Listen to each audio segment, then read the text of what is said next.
Greetings. Happy full moon, Scorpio.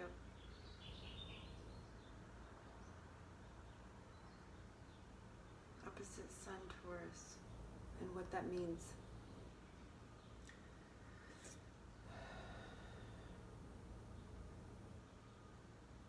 Saturn, Pluto going retrograde. I've been checking the dates for myself. I was listening to Ann Ortley for the dates.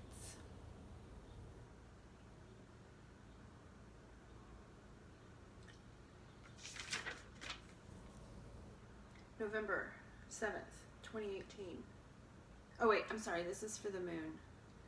November 7th, 2018, August 7th, 2019, and today, May 7th, 2020, full moon, harvest.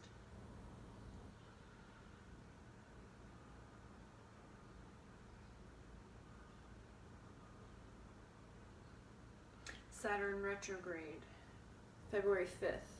So things from February 5th to now through whenever Saturn finishes the retrograde.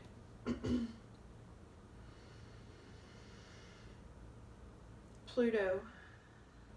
I think Pluto is going back through September, October of last year, maybe.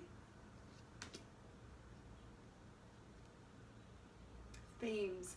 Where I'm seeing that in my own personal life, relationships, housing. So check your houses. Housing, structure, restructuring my foundation. A lot of my chart is activated. As for the collective, big reveals, yeah? Big reveals. Mercury, Taurus is trine. Maybe not exact, but it will be in a flow with all this really conjunct Uranus. So we're going to be hearing about a lot of breakthrough, breakdowns, things that broke, and we're just now hearing about it. It's showing up in my life. Power struggles, death, rebirth. This is how I'm approaching my situation. Let's all try to approach like this.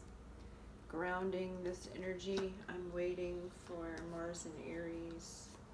But also just letting go of the power struggle. This has been my approach. For anybody who's been looking at my page, I'm in a power struggle. I'm observing a power struggle.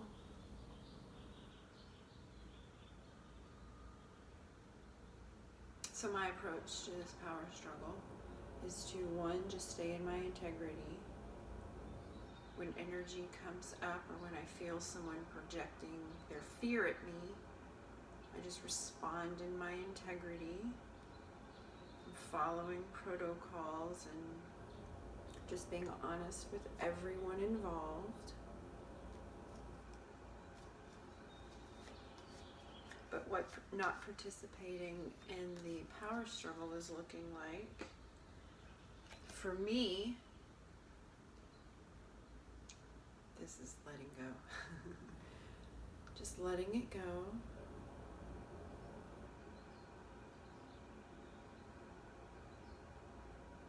Reminding myself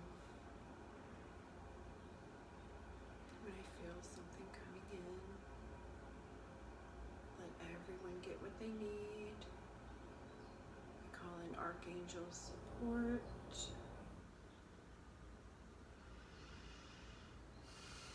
Breathe through and make space. There's healing through that. So wherever the power struggles are showing up in your charts, in your life, you also see it in the collective happening. Emotional transformation. We're still in the transformation process.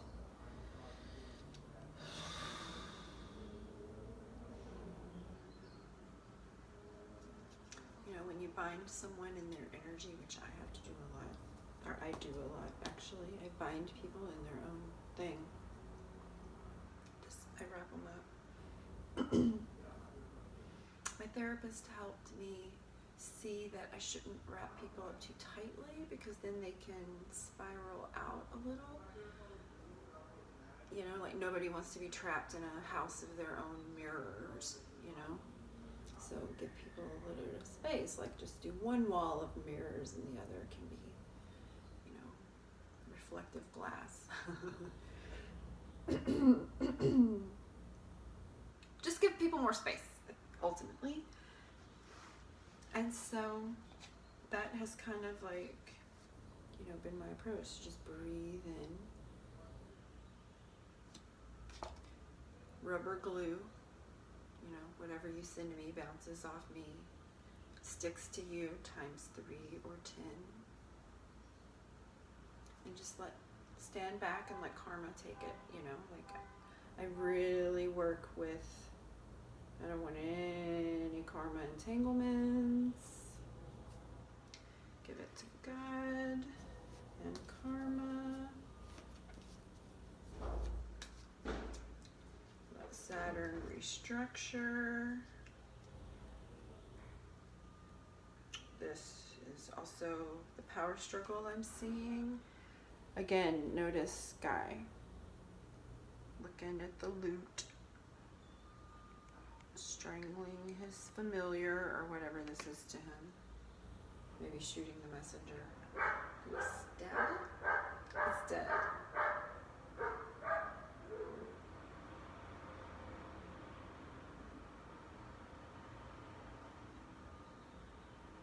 Son of Swords, so it's like the early reaction before you've grounded the energy into the Shaman of Swords.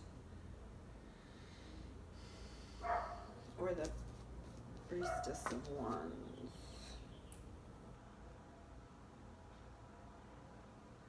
Very much a Gemini, Sagittarius kind of.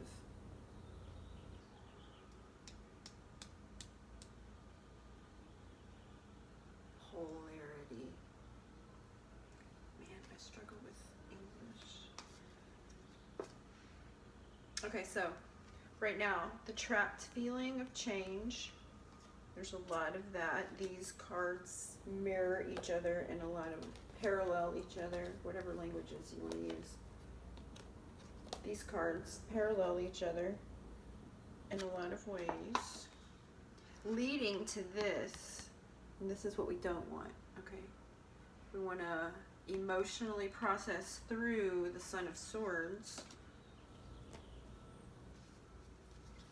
So emotionally process, breathe, recognize boundaries, create healthy boundaries. Very much Saturn Aquarius, creating healthy boundaries. Ooh, this is calling in reinforcements, both meta and physical. Creating your collective of support.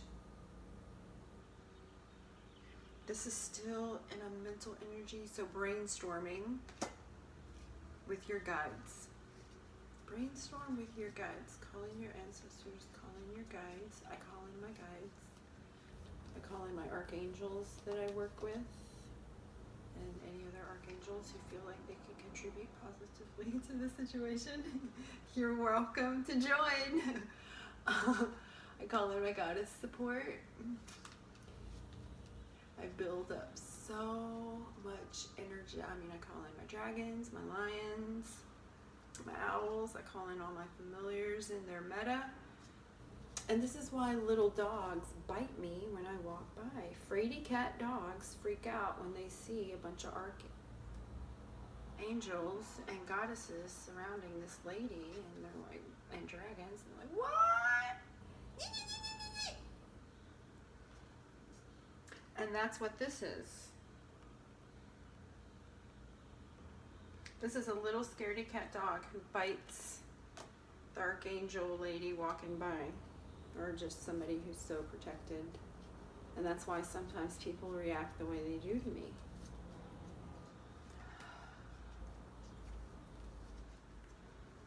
So if you're the fraidy cat dog, build yourself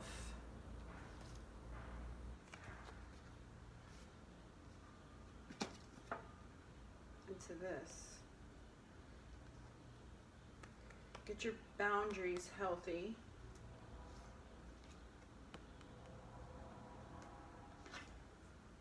See how we have this going? So now with the full moon in Scorpio, we're seeing all of this information. Mars will be moving into Pisces, where we'll have to grieve and bury everybody. Well, not everybody. Man, we've got big, and this is just foreshadowing. Y'all, this is foreshadowing. You're like, foreshadowing what? Foreshadowing this.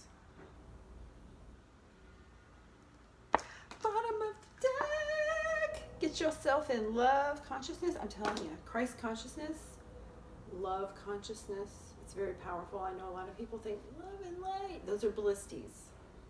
People who are anchored in love are like righteousness. Love thy neighbor. Build a table, not a wall. Very simple, but it's actually very difficult. God be with you. Prayers, everyone. Happy full moon. Happy sun in Taurus. The bounty. Well, we're still in the planting of the seeds, but flowers, things like that.